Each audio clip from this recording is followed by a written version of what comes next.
This is the In Focus podcast from The Hindu.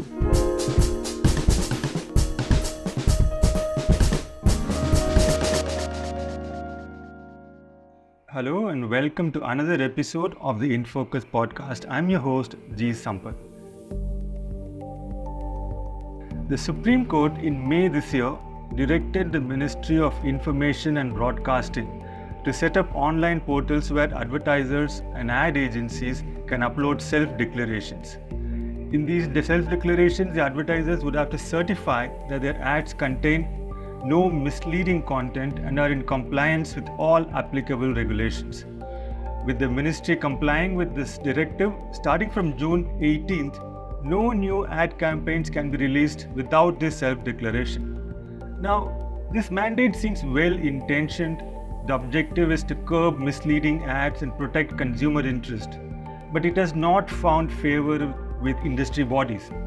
It is expected that for the next 3 weeks, there might even be a slowdown in the launch of new ads. So what exactly triggered this new mandate?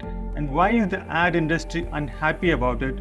And if this is not the best way to protect consumers from fake claims and so on, what are the alternatives that India could explore?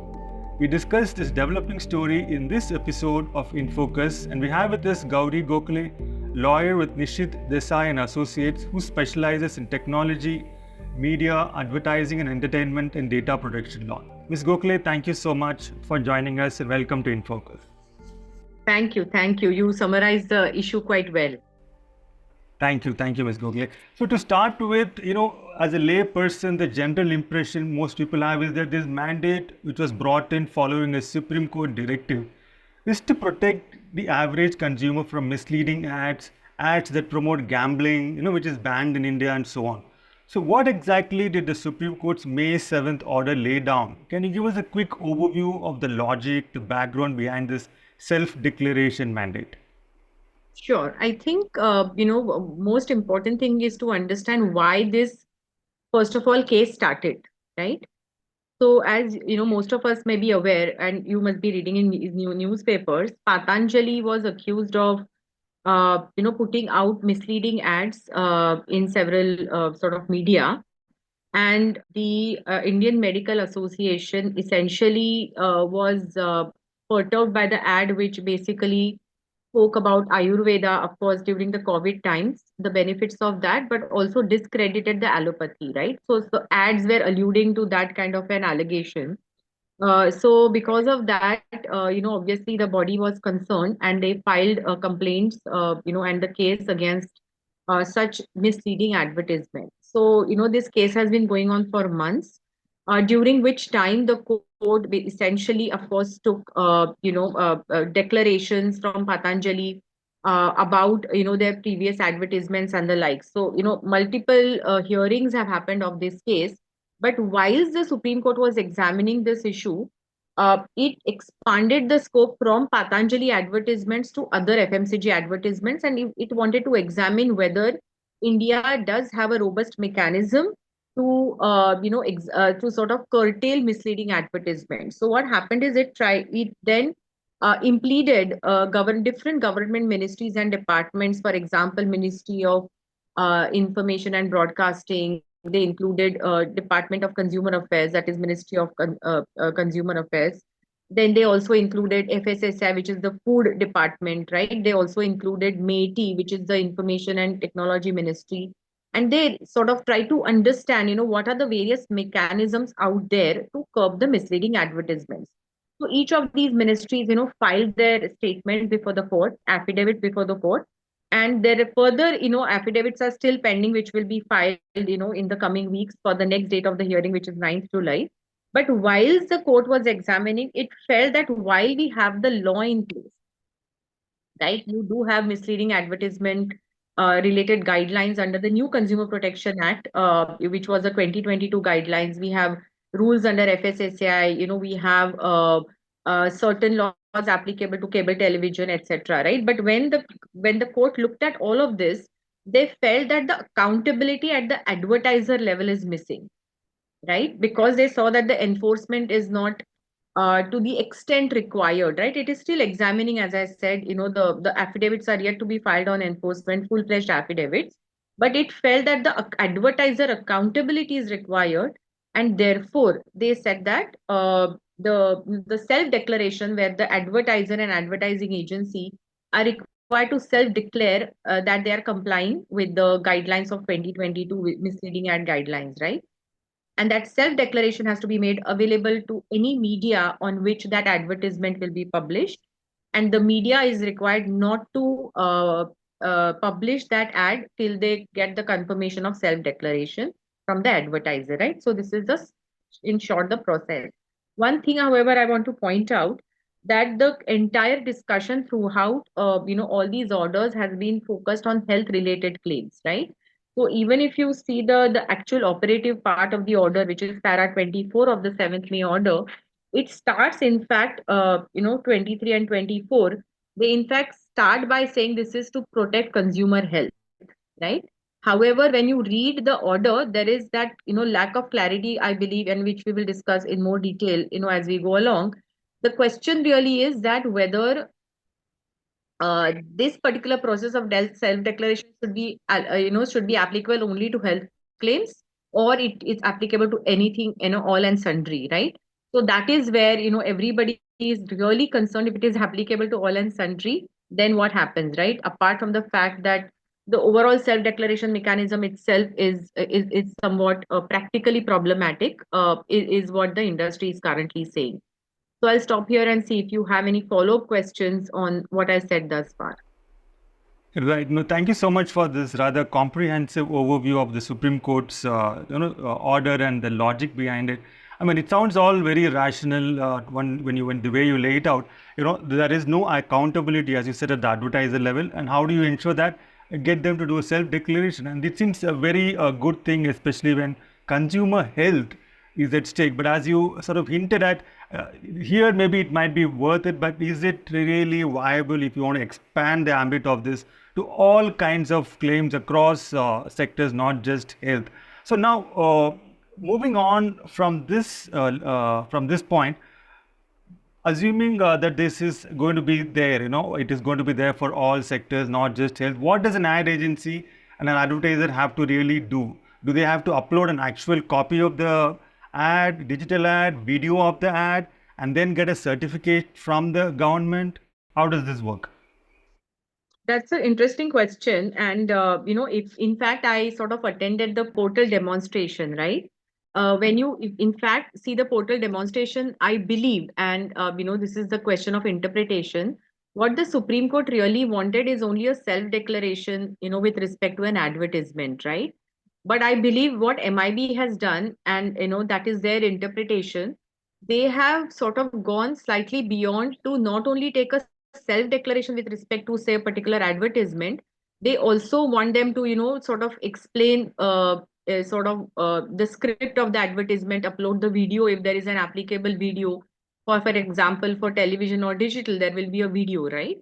So they have actually asked, uploading of all this information, right? And just to clarify, there is no approval mechanism. I just want to clarify that the process is simply that you have to upload this all information with respect to an advertisement, the script, the name of the product, the script, etc. There is a format of the self declaration. You have to take it out, print it, sign it, then upload it. And then once it is uploaded, then that is it, right? The proof of that uploading of the self declaration has to be submitted to the relevant publication, right? For example, if it is FM, whether it is television, etc., they have to submit that self declaration to the media for for before the ad is published, right? So what you really see is, even though the information about that particular ad is to be uploaded, nobody is really scrutinizing it before it gets published. It's merely a repository of the information to be uploaded on the portal. Right. So this seems like a fairly simple process. It's like you file an IT return, you get an acknowledgement, something like that. Of course, That's IT right. returns will be scrutinized later. Here we don't know. There might only be a scrutiny if somebody complains about an ad, I guess. So now, yeah. So why exactly does the ad industry have so many complaints about what seems like a fairly straightforward thing? Also, this I think follows from Rule 7 of the Cable Television Network Rules 1994, which anyway, they are all bound by. They say, you can only have ads which conform to the laws of the country, etc. So what exactly is their issue? Is it about inconvenience? Is it about the amount of time will it take? What are their issues? So first of all, number one is the portal currently still not, working properly is what I'm told, right? It's taking hours to upload. Now imagine, the volume of advertisements, and let us take it one by one, right? So let's take print, for example, right? In print, there are about 14,000 publications, right? The small and medium, sort of sort of companies, we are told that there are walk-in, they just walk in a, publications office, small regional newspapers, publications, etc. They simply walk in and they come out with some cutout, and they want to sort of give it to the to the agency to print it. That's it, right? That's a standard process. What happens now in this process, this particular, individual, small time individual, they may not be even aware of this process. So now somebody has to help them upload. First of all, they have to themselves register as advertiser. Then they will get an OTP and all of that. So that registration happens. And then after, you can upload the ad self-declaration, and thereafter only can it go for publication, right? So there is just the sheer volume is something that, people are concerned about, right? So that is point number one. Just the sheer volume when it comes to, whether it is FM, whether it is print publication and digital. I'll come to television in a bit on the question you asked. But in case of digital, there are additional issues involved, right? Now, in case of digital, the question is that they are saying that they assume that there is a relationship between an advertiser and a platform, correct? But there are technological developments because of which what we call as programmatic advertising, where it is like targeted advertising, as you may be aware, right? So if the same portal you and me are watching simultaneously, right? You will see one ad, I will see another ad, depending upon what searches we may have conducted prior thereto, right? On in any sort of search engine, right? So the question is that the advertiser doesn't know where my ad will actually get placed in the programmatic advertising methodology, right? It's little complex, so I'll not spend too much time on that. I'm just telling you the ultimate issue. Neither does a platform know that which advertising will come on my platform, right? So there, this in this particular schematic, the it fails, right? This process fails. Second, there are what happens is in digital space, I come out with say a Hindi version of the advertisement. Now all these AI platforms and all of that, they will create different language versions, right? But each ad now is a new ad, correct? Because it's a different language version. So does it mean that for every version, now I have to first self-certify and then only it can go online, right? And this happens automatically. So once I put my ad, I give a command that, okay, publish this ad, in different languages. So there is nothing that I get in advance before, which I will then upload or otherwise, right? So that is another example, right? Then there are advertisements which are AI generated advertisements, right? Where I don't have my, I'm a small time sort of business. I don't have the wherewithal to appoint a creative agency or something. So there are these online engines where I will simply give my info, what I want, the text and look and feel or whatever.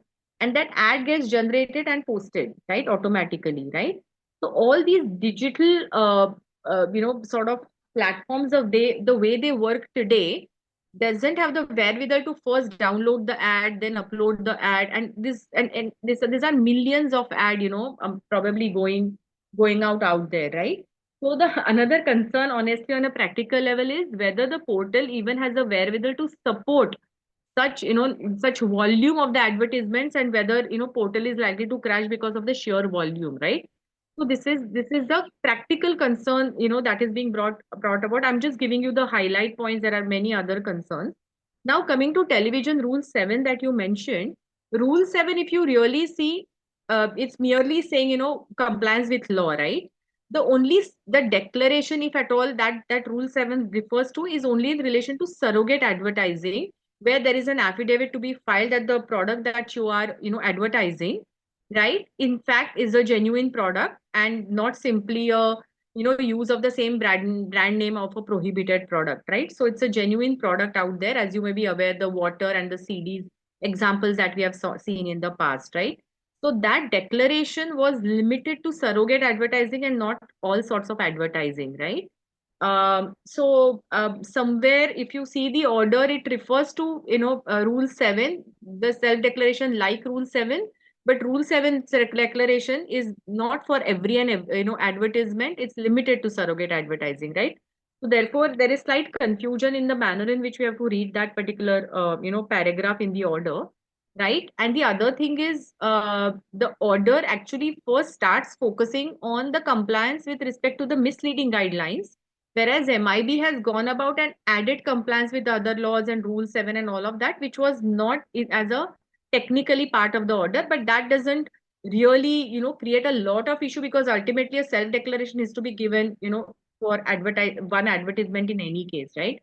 So whether it is for this or that doesn't really matter, but I'm just telling you technically MIB seems to have gone slightly overboard in terms of, with respect to the order. Uh, as I said, not too much of a concern there, but since you asked that question on Rule 7, I thought I'll clarify. Right. Thank you for that clarification, Ms. Gokhale. Yeah, I mean, you have sort of explained, print-wise, the volume issue. Digital, there is an AI angle, and then in broadcast also, there is both volume as well as this whole confusion over Rule 7. I think you are right to say that the Ministry of Information Broadcasting has taken the Supreme Court order a little further down the road than what the order itself had probably envisaged.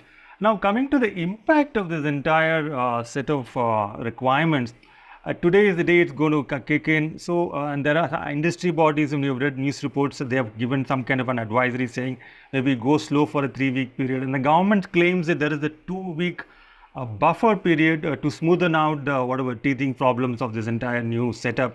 So, what is your impression? Is there going to be a slowdown? Will it affect the revenues of people like us, newspapers, television channels, and so on? How is it going to be impacting? I think there is likely to be an impact, right? Because there is that always fear of non-compliance, right? I wouldn't go to the extent of saying contempt, because there are other issues. For example, practically, if you can't, sort of comply with something because of the practical difficulties and all of that, you could still have defense. But as I said, there is still that fear of non-compliance, and MIB was requested by the industry to even give clarification on several aspects, right? Even there were issues with respect to the portal and all of that, right? I have not seen that MIB has come out with any clarification. Simple, example is we had asked that, suppose, there is a label, right? Label on a product. Technically, under Consumer Protection Act, that is an advertisement, right? So does it mean for every label also we have to, go? Today, even you asked me about, your newspapers, but I think the question is, trailer of a movie, correct? Or any series that is also being viewed as advertisement if you go by the strict interpretation. So people are worried that, can I, release the trailer or not release the trailer, right? So these are the questions, where industry had asked for the clarification on what is advertisement, right, in the first place, that needs, that needs compliance with this, right? So so I think that is that clarifications have still not come. So therefore, industry is likely to go slow, both the advertisers and the platform, and you will definitely see a dip of new launches. So luckily the advertisements that were released till yesterday, right, on any portal or otherwise, the continuation of that can, is not hampered by this self declaration. The ads which are starting from today, that is what is getting affected. So what people are saying, that we will not do new launches immediately, right? Because there are these concerns, and even if they want to do some launches, they are facing some hurdles with the portal, right? So therefore you will see, and though the intervention applications, as you mentioned, the industry will file, but what has happened is today, right now the Supreme Court is in a vacation period, right? So therefore that earlier hearing also is not getting possible, unfortunately. So everybody will have to wait for that 9th July hearing to place all these issues before the court and get some relief, or clarifications from the court. And in between, I believe that definitely is likely to be a slowdown. Right. When I had a question about industry bodies approaching the Supreme Court, but you've already addressed it by saying they have to wait till 9th of July. So now, from hearing what you've explained so far, Ms. Gokul, I was just at the top of my head, I'm just wondering. Suppose the Ministry of Information Broadcasting were to do two things. One, it speeds up and streamlines the portal up to whatever is required, number one. And number two, if they say, okay, do this only for consumer health related claims, nothing else, only up, would that allay the concerns of the industry? I think, I agree with you, and I think that is an ideal position. As a firm, also we have made a written representation to the ministry with in this respect. That could be an ideal position, because imagine, a furniture ad or a, simple clothing, right? To make self declaration, and imagine those small mom and shop, shop owners who are putting their, social media posts and things like that, right? So now all of that requires self declaration, right? So imagine the difficulty that is being faced.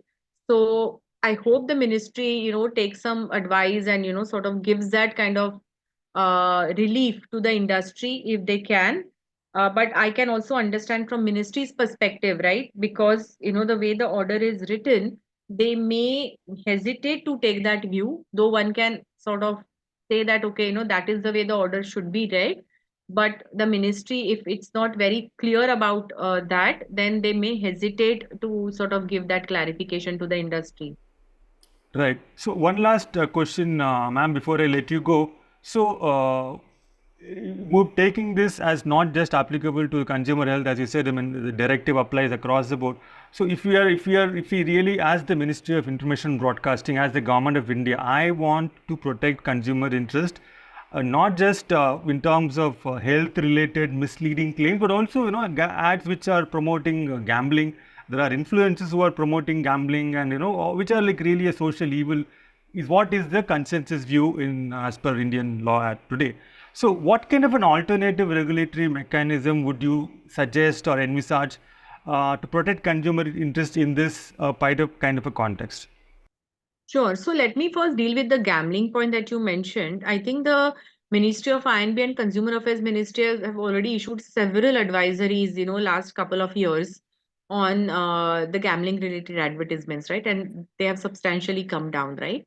So I think that they have already taken care. So I think just generally, so let us see first of all whether the laws exist. The laws are out there, right? The Supreme Court is not saying that the laws are not addressing the issue, correct? The Supreme Court is concerned about its enforcement and accountability, correct? So the question is there a new law required? The answer is no. Then what really needs to be done? Number one, first of all, the most important part is consumer awareness, right? Consumer awareness, there has to be much more sort of efficient awareness mechanisms, both by the regulators and the industry. Point number one, not only about oh, there, you please watch out for misleading advertisements. No, it should be to explain the consumers, if you feel that some ad is misleading, this is the complaint mechanism. It is available to you very easy. Take a screenshot, whatever. Explain that, right? Unless and until there is a reporting, right? The menace will not be brought to the notice of the regulator, right? That is point number one. Point number two, ASCI, which is the Advertising Standards Council of India, which is an industry body, which is a self-regulatory body. You see their latest report. They are already watching out for misleading advertisements. They have even category wise given, health related, gambling. Then, there are certain other categories like edtech. So they have identified even the sectors where there are maximum misleading advertisements, right? So they are already doing job to some extent, which the court needs to take note of, and whether there can How be effective is that ASCII's work in terms of flagging misleading ads? Is it of any they effect? have Because been doing it's that. generally it's not it's a toothless body, as they say, right? See, there are two ways to look at it. The industry members that wish to follow it, they follow it, right? Or they ASCII, what they do is they also alert the regulators about, where they are not able to resolve with the industry, right? So at least there is a watchdog, I would call it, in that sense, a watchdog at least, which alerts the regulators, right? The regulators, of course, they definitely have to sort of, the process has to be faster in terms of looking at this, advertisements and show cause or whatever, right? So obviously they can create some interministry, because see what also happens, there are multiple regulators. You have CCPA, then you have FDA, then you have FSSAI, right? Each one tries to look at their own domain, right? So there could be some kind of a, sort of interministerial committee where they come out with a process where, whereby instead of multiple regulators looking at it, can there be a, single body looking at it, because it avoids multiplicity of the proceedings also. This is a separate point, but I thought I'll just bring that to the notice. So once, all these, regulators come together and create that, fast track mechanism to address the issue, right? And then also transparency. So to say that these were the number of ads, these were the type of claims, if you see ASCII publishes that kind of report, right? So if there is that kind of reporting that happens, if you remember when the education ministry, right, when the universities were not complying with the regulations, they actually issued a blacklist, right? To say that these are the, universities which are blacklisted, right? I'm not going to that far or that extent, but at least if awareness is created that these ads have found to be misleading, etc., right? So obvious, that kind of information to public transparent in a transparent manner will be helpful. Fourthly, when it comes to digital platforms, right, I think there is a simple mechanism of a takedown, right? For the digital platforms to take self-declaration for each and every advertisement with millions of advertisements is not solving any purpose, right? The simple mechanism should be that there should be a simple takedown if at all the any regulator finds that the ad is not complying. On the self-declaration, if the Supreme Court really is sort of wanting that written accountability, it could be like a one-time self-declaration from an organization, right? Or a product-wise self-declaration that the claims that we are making in relation to these products in all our advertisements will comply with applicable law or whatever it may be, right? So the process can be simplified of self-declaration if at all that has to be retained. So these are some initial thoughts I have, but I think there has to be an alternate mechanism that the regulators and the industry has to put together before the Supreme Court, because Supreme Court also needs that comfort that yes, people have taken cognizance of the issue that we have pointed out, and they have put this alternate mechanism, which is not to the extent as suggested by the Supreme Court, but at least maintains that accountability principle in that entire mechanism. Right. Thank you so much for that detailed analysis of the alternative possibilities, Ms. Gokhale. I mean, like two big takeaways. One, of course, you're saying that there is absolutely no need for a new law. So the main issue here is to make sure that the existing laws are confirmed or complied with. And one way you are suggesting is, rather than go deep into the enforcement aspect, to go into consumer awareness rather, through means like to take down following a complaint and blacklisting, even though that might be an extreme issue. I think these are like very good suggestions. And of course, so far as accountability is concerned, rather than going ad wise, a product wise self declaration I think most people would be comfortable with that, especially when it comes to consumer claims regarding health products. I think product wise self declaration is a much more logical as well as amenable and viable suggestion. Thank you so much once again for all your observations and insights into this developing story. Absolute pleasure talking to you, Ms. Gokhale. Thank you so much. Thank you. Thank you for the opportunity. In Focus will be back soon with analysis of the biggest news issues.